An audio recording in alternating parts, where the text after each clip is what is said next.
This guide covers all the actions the Gunbreaker learns from level 61 to 90, including how each action is meant to be used and recommendations when necessary. We also go over the rotation at level 70 and 80. The guide finishes with a level 90 specific guide covering opener, rotation, 2-minute bursts and stat priorities. I will assume you already know how to play Gunbreaker at level 60, and if not, then I recommend my starter guide for this information. I will also assume you are acquainted with common abbreviations like GCD, OGCD and weaving, and in case you need a refresher, I have shorts on both of these subjects. Now then, at level 62, you learn the ability Bow Shock. This AoE attack's cooldown always lines up perfectly with No Mercy, and so it should be added to the No Mercy window, regardless of the number of targets. I recommend prioritizing it over Rough Divide due to Bow Shock having a higher total potency. At level 64, you learn the ability Heart of Light, which reduces magic damage taken by your party. If you see the boss start casting an attack that sounds like a raid-wide AoE attack, use Heart of Light. To identify whether an attack is actually magic, take note of the icon next to the damage number when you are hit. A purple staff or wand indicates magic damage, while a blue sword indicates physical damage. A green POW icon means that it is so-called unique damage, and rarely, maybe Heart of Light will work on these. At level 68, you learn the ability Heart of Stone, which is the Gunbreaker's short cooldown defensive option. It can also be used on other players, and when used in that way, it actually copies your brutal shell shield, if you have one, to the target, which is neat, but not something you should plan around. Because of the short cooldown of Heart of Stone, I recommend using it as your first defensive cooldown in your order on large pulls. For dangerous tank busters and bosses, Heart of Stone's cooldown is so short that you can reliably use it alongside another defensive cooldown if you want to. At level 70, you learn the ability Continuation. Whenever you use a step in your Gnashing Fang combo, also commonly known as the Continuation combo, Continuation itself turns into a follow-up ability that you can and should use immediately for extra free damage. In particular, after Gnashing Fang, it turns into Jugular Rip, after Savage Claw, it turns into Abdomen Tear, and after Wicked Talon, it turns into Eye Gouge. This changes your single target rotation in the way that it adds 3 additional OGCDs to every Gnashing Fang combo, which does also affect your No Mercy window a bit. With Continuation's bonus damage, the Gnashing Fang combo is better to use than the AoE 1-2 combo on up to 5 targets. Since level 60, Heart of Light has been added as a raid cooldown, and Heart of Stone offers a very reliable way to greatly expand the amount of cooldowns you can access in a fight. For damage, Bow Shock and Continuation adds a bunch of extra OGCDs to your arsenal. For your opener and your bursts, prioritize Bow Shock before Rough Divide, but after Danger Zone. When you use the Gnashing Fang combo, Continuation has to be weaved before your next GCD. However, you can weave it as your secondary OGCD if you like. For instance, Gnashing Fang, Danger Zone, Jugular Rip is a viable action order. The benefit to doing this is that it puts the OGCD on cooldown faster, although this half second probably hardly matters in the long run. At level 72, you learn the weapon skill Faded Circle, which is an AoE alternative to Burst Strike that beats it on 2 targets. It also beats the Gnashing Fang combo on 4 targets. Naturally, fitting as many Faded Circles as possible in the No Mercy window is optimal. Outside of No Mercy, use Faded Circle if your next GCD will generate a cartridge you don't have space for. At level 76, you learn the ability Bloodfest, which lets you instantly fill up all of your cartridges, although it does require a target, and will put you in combat with said target. This allows you to have a full set of cartridges in your opener, and 2 extra cartridges on every second No Mercy window after that. I recommend adjusting your opener to use No Mercy and Bloodfest after Brutal Shell in your opener, as this will enable you to fit 2 Burst Strikes and the Gnashing Fang combo during No Mercy regardless of your skill speed. I will outline a more detailed opener in the level 80 summary. At level 80, Danger Zone is permanently upgraded to Blasting Zone. This does not change how you use it, although it nearly triples its potency. This is, of course, compensation for losing the cooler name. Since level 70, Faded Circle is introduced as an AoE cartridge spender, which takes priority over Burst Strike on 2 targets and over the Gnashing Fang combo on 4 or more targets. Bloodfest is also introduced as a way to max out your powder gauge both for your opener and every 2 minutes, so every second No Mercy. Finally, Danger Zone is upgraded to Blasting Zone for a larger potency boost every 30 seconds. For the 2-minute bursts where Bloodfest is available, you should prioritize burst strikes over Savage Claw and Wicked Talon, such that you can empty the powder gauge quickly so Bloodfest can be used as fast as possible. And then, once Bloodfest has been spent, make sure to finish the Gnashing Fang combo. Sonic Break should still be used right after Gnashing Fang as you are able. For an opener example, pull with Lightning Shot, then use Keen Edge, Brutal Shell, and then weave Bloodfest followed by No Mercy. Then use Gnashing Fang, weaving Jugular Rip, then Sonic Break, weaving Blasting Zone and Bow Shock. Then Burst Strike, weaving Rough Divide, then Savage Claw, weaving Abdomen Tear and Rough Divide. Wicked Talon, weaving Eye Gouge, and then Solid Barrel, Burst Strike, and finish with Keen Edge.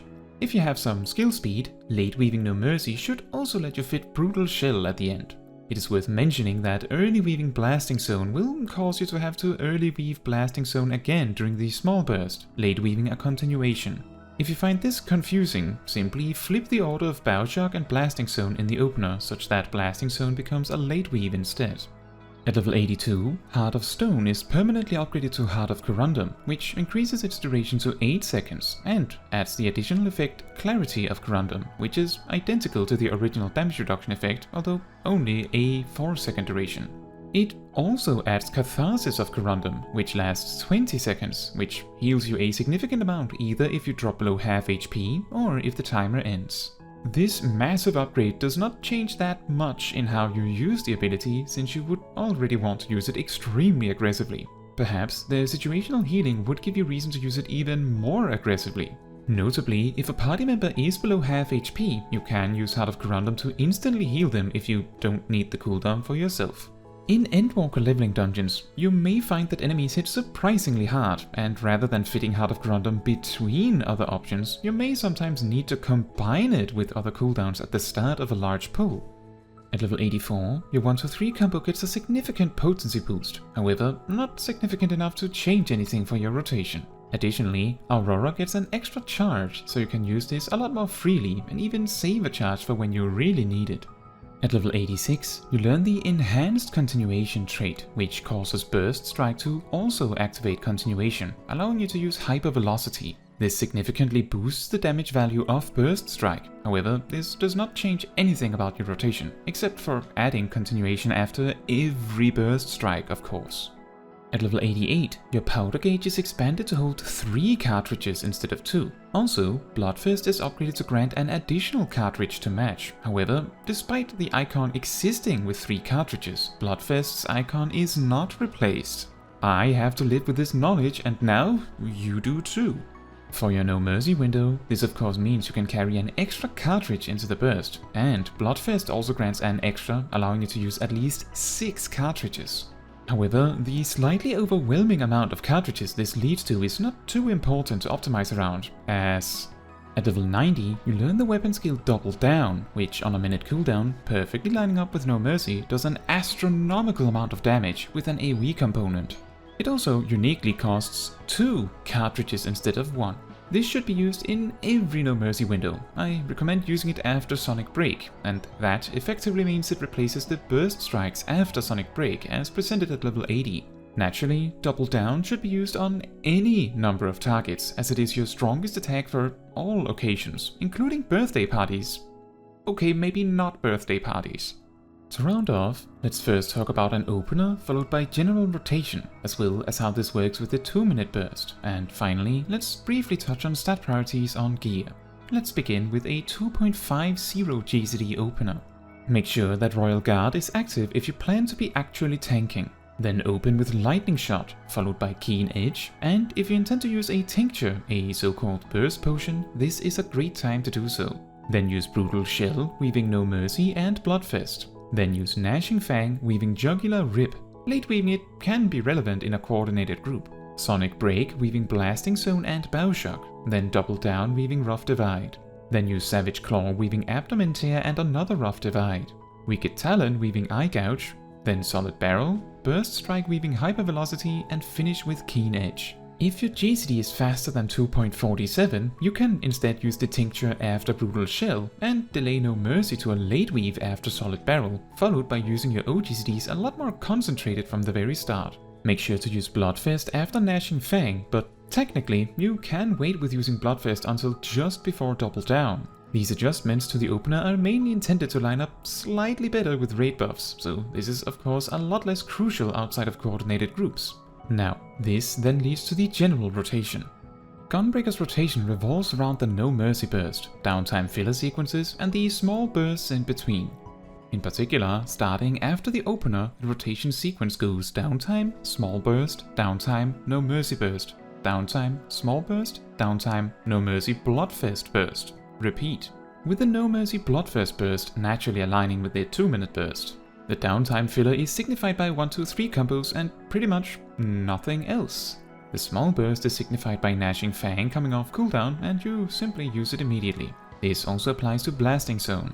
Remember, using the Gnashing Fang combo does not break the basic 1-2-3 combo, but using the basic 1-2-3 combo does break the Gnashing Fang combo.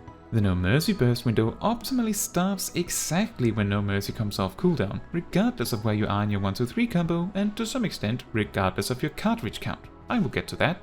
If you have a GCD faster than 2.47, it is very important that you late weave No Mercy, but if your GCD is slower, then it is not important. During the No Mercy window, you should prioritize your GCDs as follows. 1. Gnashing Fang. 2. Sonic Break. 3. Double Down. 4. Burst Strikes if Bloodfest is available.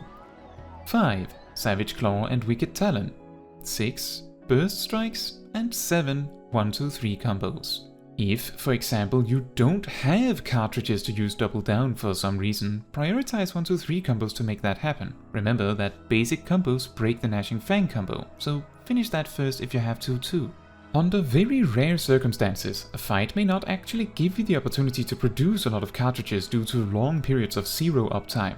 In these cases, it can sometimes be convenient to use your 1-2 AoE combo to more quickly generate cartridges for your burst. However, this is something you will have to decide on the fly.